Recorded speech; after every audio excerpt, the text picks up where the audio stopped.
जहां एक तरफ चीन की ड्रोन सेना को भारत ने दिया है तगड़ा वाला जवाब, तो वहीं चीन का तो मानो दिन ही खराब है। रूस ने भी अब बहुत बड़ा झटका दे दिया है और रूस के झटके की वजह से चीन के सारे सपने चकनाचूर हो गए हैं। यहाँ तक कि अब रूस पर गुस्सा भी निकाल रहा है चीन, और चीन ने ये कहा है कि रूस की वजह से हम बर्बाद हो रहे हैं। और रूस में भी कौन? सीधे सीधे पुतिन। जानेंगे क्या है मामला, आखिर रूस कैसे चीन को पूरी तरीके से तबाह कर रहा है। इसके अलावा बहुत कुछ, आइए जानते हैं इन खबरों को विस्तार से। वैसे तो आप देखेंगे रूसी राष्ट्रपति और रूस अक्सर चीन को भाई भाई कहता है। ये राजनीतिक भाषा है जिसमें रूसी राष्ट्रपति पुतिन जिनपिंग को अपना भाई कहते हैं। जब भारत के साथ युद्ध हो रहा था तब भी रूस की तरफ से यही बयान आया था कि एक तरफ मेरा भाई लड़ रहा है और एक तरफ मेरा दोस्त लड़ रहा है। लेकिन ये भाई भाई वाला सिद्धांत खत्म हो जाता है एक मौके पर आकर,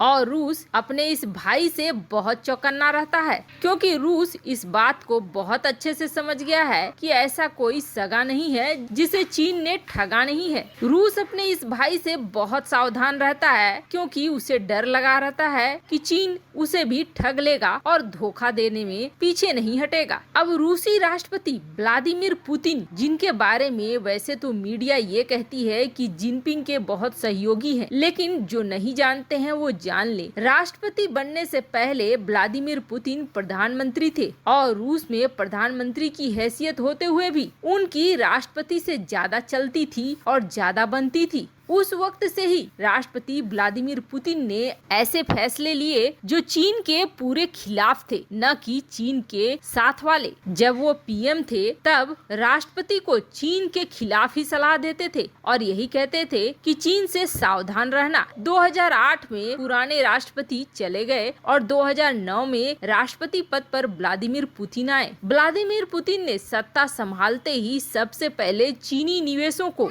जांच के दायरे में लाया।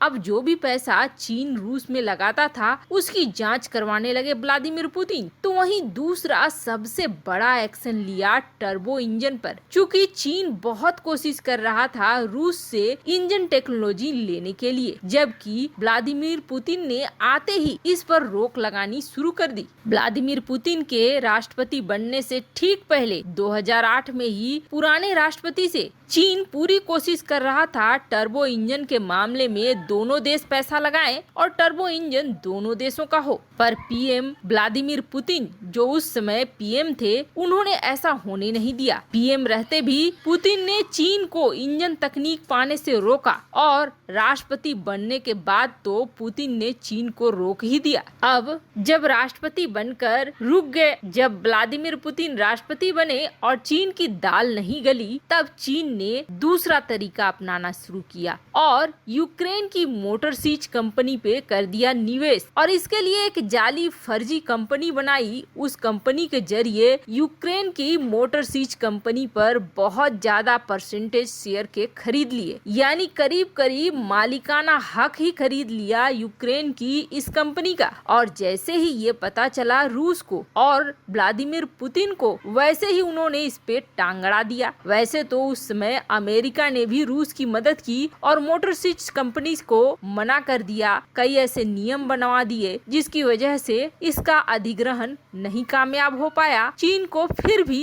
इंजन नहीं मिले। अब चीन के जितने भी लड़ाकू विमान हैं, उन सभी में रूसी इंजन लगे हुए हैं। रूसी इंजन का क्रेता है चीन। वैसे चीन ने खुद के इंजन बनाने की कोशिश की, लेकिन उसके इंजन बहुत ज्यादा ऊंचाई तक नहीं जा पाते हैं। अब जैसे ही युद्ध के माहौल बन रहे हैं, वैसे ही इंजन की याद आ रही है जिनपिंग को और चीन को, जिसके बाद पहली बार रूस की आलोचना करते हुए चीनी एक्सपर्ट ने ये कहा है कि रूस ने चीन को टर्बो इंजन और कई ऐसी टेक्नोलॉजी है जो एक तो नहीं दिया, वहीं दूसरा नहीं देने के लिए बाधा भी खड़ा किया। वैसे आपको बता दें, ये इस वक्त एक दबाव के तौर पर देखा जा रहा है, क्योंकि राष्ट्रपति पुतिन अगले महीने भारत आ रहे हैं, तो पुतिन के ऊपर एक दबाव बना रहा है चीन कि हमारे साथ कोई खास डील नहीं की तो भारत के साथ भी न करना। तो वहीं दूसरी तरफ चीन के लिए एक के बाद एक कई बुरी खबर है। चीन अभी लगातार सीमा पर ड्रोन की पूरी सेना की तैनाती कर रहा है। जब से अजरबैजान आर्मेनिया के युद्ध में ड्रोन सेना की ताकत दिखी है, तब से चीन के तेवर ही कुछ अलग हो गए हैं। अब चीन ने यही मान लिया है कि ड्रोन ही होंगे असली जंग के निर्णायक हथियार। अब दुनिया के कई ऐसे देश हैं जो यही मान रहे हैं, पर जब युद्ध हो तो बड़ी संख्या में दूसरे देशों से ड्रोन खरीदना आसान नहीं है। ड्रोन खरीदने की एक पूरी प्रक्रिया होती है, और न सिर्फ ड्रोन बल्कि कोई भी हथियार खरीदने की एक पूरी प्रक्रिया होती है। अगर हमें जल्द से जल्द ड्रोन चाहिए तो जरूरी नहीं है जिस देश से हम खरीद रहे हैं वो जल्द से जल्द मुहैया करा पाएगा। और दूसरी बड़ी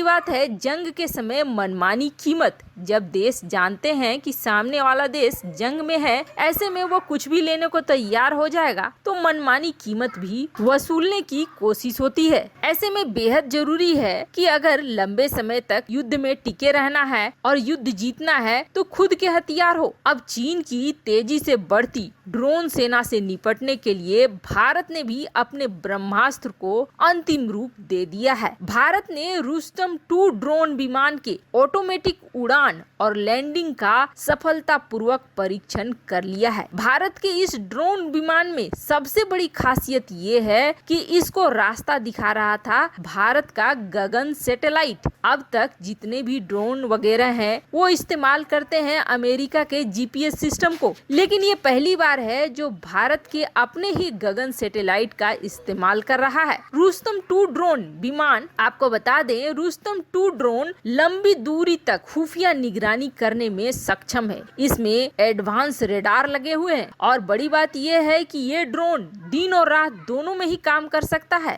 दरअसल चीन ने पूर्वी लद्दाख में तेवर दिखाए हैं और बड़े पैमाने पर ड्रोन विमानों की तैनाती की है। इसके बाद से भारत चौकन्ना हो गया है, इसलिए डीआरडीओ ने डेवलपमेंट का काम काफी तेज कर दिया है। अब रुस्तम ड्रोन 16,000 फीट की ऊंचाई पर लगातार 8 घंटे से ज्यादा समय तक उड़ान भर सकता है। ये ड्रोन 26,000 फीट की ऊंचाई पर जल्द ही उड़ान भरेगा, इसके लिए काम भी चल रहा है। साथ ही साथ 8 घंटे से बढ़ाकर इसे 18 घंटे तक फ्लाइट टाइम करने पर भी काम चल रहा है। दूसरी सबसे बड़ी बात रुस्तम 2 के साथ ये है कि रुस्तम 2 मिशन के हिसाब से अलग अलग तरह के पेलोड ले जा सकता है। मतलब अपने साथ जो भी सामान ले जाना है उसमें वो synthetic aperture radar, electronic intelligence system, situation awareness system, इन सभी को ले जा सकता है। और खास बात ये है कि इसमें एक सैटेलाइट कम्युनिकेशन लिंक है जो युद्ध की स्थिति में हालात की रियल टाइम जानकारी भी दे सकता है। वैसे आपको बता दें, डीआरडीओ का मकसद है रुस्तम 2 को इजराइल के हेरोन यूएवी के टक्कर का ड्रोन बनाना। हेरोन को एयरफोर्स और नेवी पहले से यूज कर रही है। रुस्तम 2 के डेवलपमेंट को चीन के साथ तनाव बढ़ने के बाद तेज किया गया है। वैसे जल्द ही ये भारतीय सेना में शामिल होती हुई नजर आएगी। वैसे क्या आपको लगता है आने वाले युद्ध में ड्रोन निर्णायक साबित होंगे? कमेंट कर अपनी राय जरूर बताएं। जल्द मिलते हैं अगले वीडियो में नई खबर के साथ।